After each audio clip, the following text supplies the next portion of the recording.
I'm going to share 3 poems with you.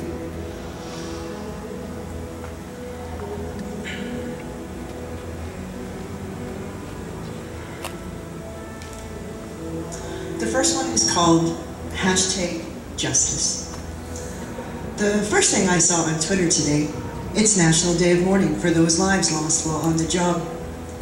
I bowed my head in grace, remembered them, showed gratitude, and shared my love with them. The second thing I saw, and I paraphrase, removing names, white person found not guilty in death of a First Nations man in New Brunswick. The judge says it can't be proved beyond a reasonable doubt, yet I have my doubts if they even looked at the evidence, because you see, this country has set the precedents, this collective cognitive dissonance, a bailout, a breakout, a handout. Isn't it funny how it's never about them? This is the antithesis of renewed relations. I can't even say that other R word, now it's dead, like those murdered natives buried in this pile of paperwork. Every day is a day of mourning for Indigenous people. A clear divide between us and them. I condemn these distinctions, but they're manipulative. Investigative actions practiced by racists. We don't need to debate it. It's basic.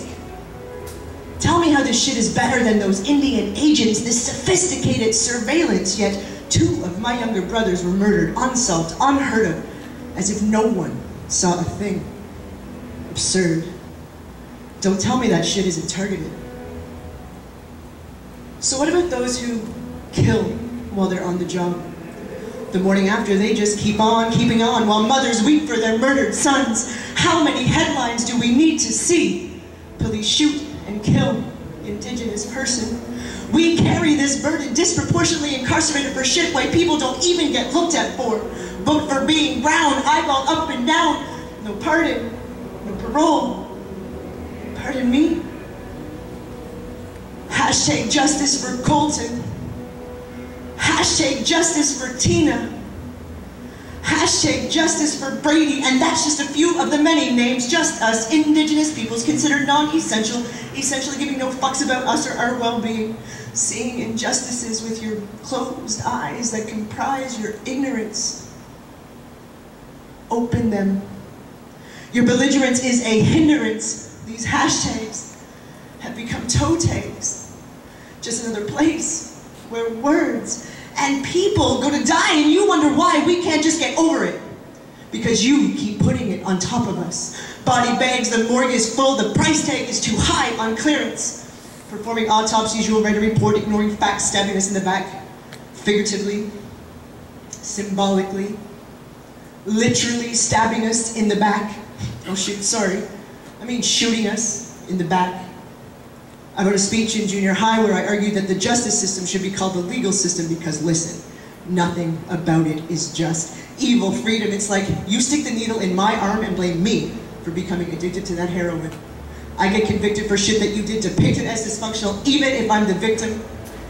I'm not a psychic, but I could have predicted the verdict today. It's sadistic. The horrific ways we get treated. Prolific. Depleted. And then my social media flooded with these words from so many of my Indigenous relations. They said, I am fully and completely aware that I can be killed and there will be no consequences or repercussions because I am First Nations in Canada. We are long past discussions, your judgments, our innocence, the impetus for another fucking hashtag. My heart broke into a million pieces.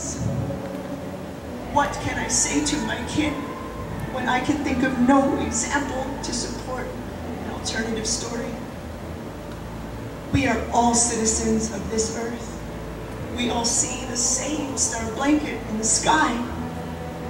So why? Why is it so hard to find justice? Thank you.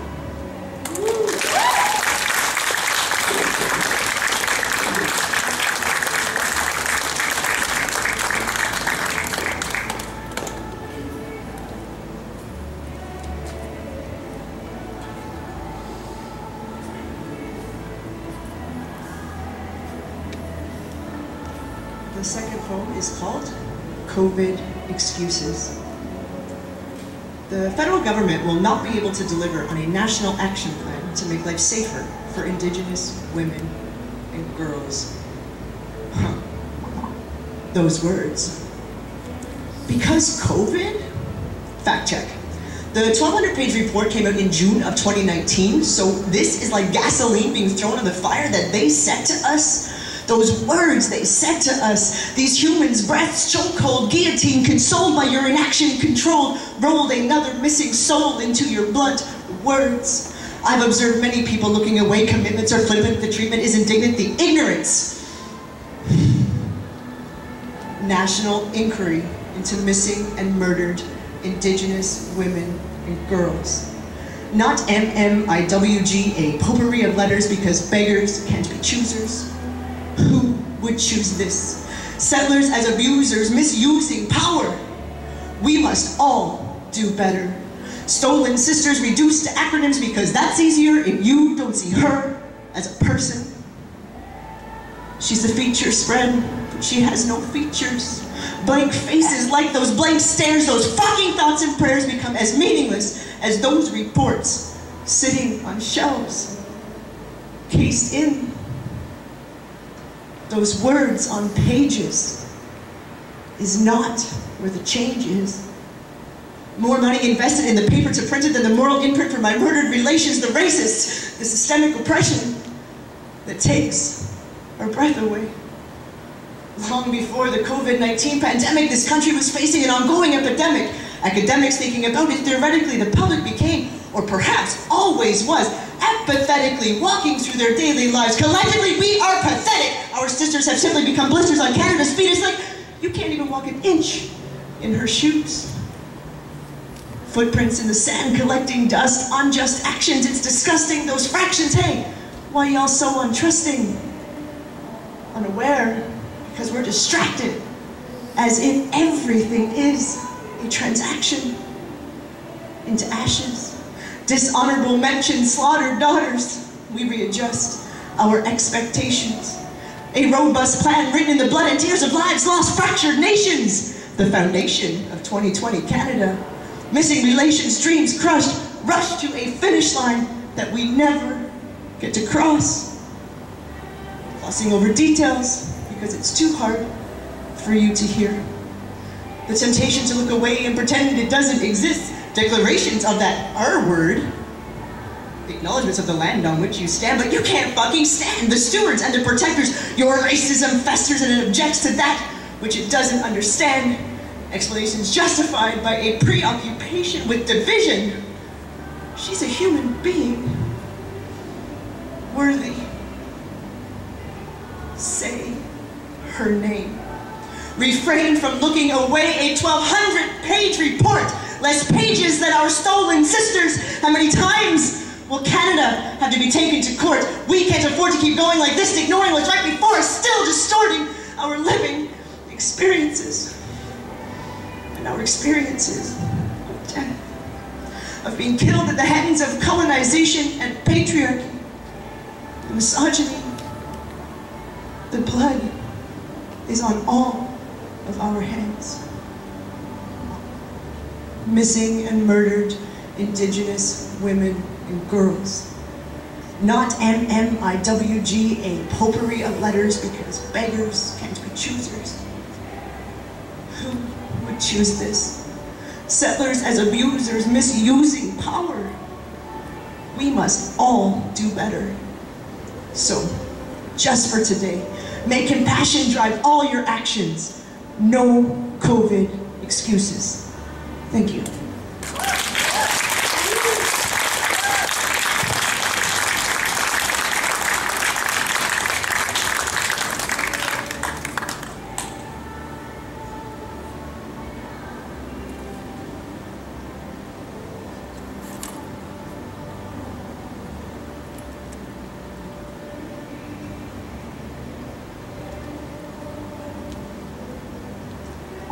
The final piece is called collective responsibility. To decolonize is to criticize, to open our eyes and to question why. To question what we're told is fact, to look back, to think critically about history, to question what we think we know, to investigate, not interrogate, to understand, to stop possessing land. Ask my views, not second-hand assumptions. It's personal, it's political, because somehow we believe that we have to deceive. We consider media slants instead of personal stories, extracting people and resources from our territories. We forget to see the interconnectedness, our selfishness, apprehensive because it's effective. To stop making excuses, to end empty truces, to stop saying you're sorry when your actions never change, to see the change, to feel the change, to be the change, to stop persecuting others and to free our own damn selves. The mask I live in that you put on my face displaced from my own space. Now I stand where you demand no Muslim ban on stolen land. The stolen land you took from me? Why is it that you can't see? I don't need no degree, and it's not hyperbole, that colonization is killing me. The amputation of your reputation, the devastation of our segregation, the regulation of my emancipation. We always have a choice to make after that first mistake, for your own sake and my heartbreak, the outbreak of a never-ending mistake. Colonization is not just those dudes who came here in boats, it's the lethal dose when our kids lose hope. That shit's in all of us. Pervasive, invasive. Your story is persuasive but not grounded in fact or reality. Staggeringly unacceptable, unescapable. It's your mascot, your afterthought, an apology described only in epidemiology, the anthology of a failing ecology. You want to reconcile, meanwhile you don't want the truth.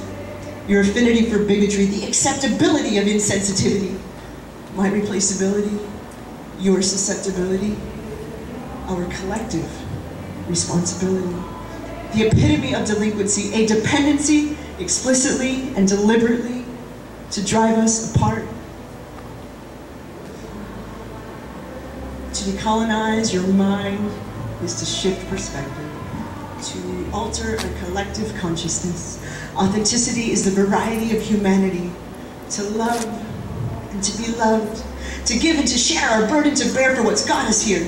The electric chair of social welfare, the transferability of vulnerability, the sustainability, compatibility, you and me, our collective responsibility. NunatuKavut, thank you.